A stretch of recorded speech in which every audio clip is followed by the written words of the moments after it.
Bakit nga ba hindi natin kailangan patunayan ang ating sarili online? Siguro dati gumagana yan, pero ngayon hindi na,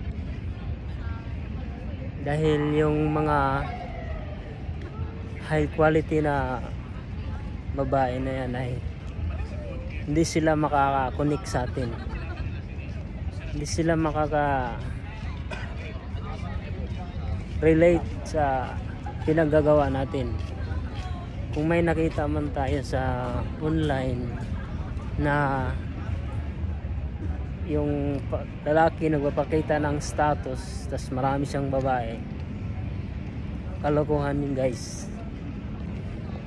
Rented yung babae na yon, bayad, scripted, high exposure. Sanay na yun sa mga lalaki, marami na yung karanasan. Yung babae na yun low quality na.